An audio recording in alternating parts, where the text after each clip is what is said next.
اعوذ باللہ من الشیطان الرجیم، بسم اللہ الرحمن الرحیم، اللہم صل علی محمد و آل محمد وعجل فرجہم۔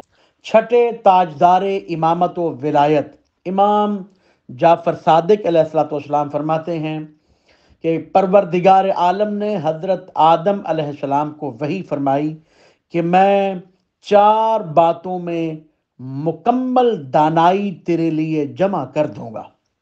ان میں سے ایک کا تعلق صرف مجھ سے ہے، اور ایک کا تعلق صرف تجھ سے ہے، اور ایک کا تعلق تجھ سے اور مجھ سے برابر ہے، اور ایک کا تعلق تجھ سے اور لوگوں سے ہے۔ پھر ارشاد ہوا، جو چیز صرف میرے لیے ہے وہ یہ ہے کہ تو فقط میری عبادت کر اور کسی کو میرا شریک نہ بنا۔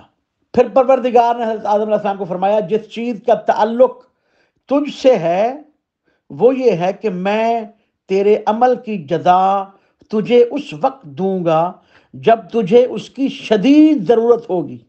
وہ چیز جو تیرے اور میرے درمیان مشترک ہے وہ یہ ہے کہ دعا مانگنا تیرے ذمہ ہے اور قبول فرمانا میرے ذمہ ہے، اور وہ چیز جس کا تعلق تجھ سے ہے اور باقی مخلوق سے ہے وہ یہ ہے کہ لوگوں کے لیے بھی وہی پسند کرو جو تم اپنے لیے پسند کرتے ہو۔ ایک روایت میں آیا ہے کہ اہل بہشت کی 4 نشانیاں ہیں، جنتیوں کی 4 نشانیاں ہیں۔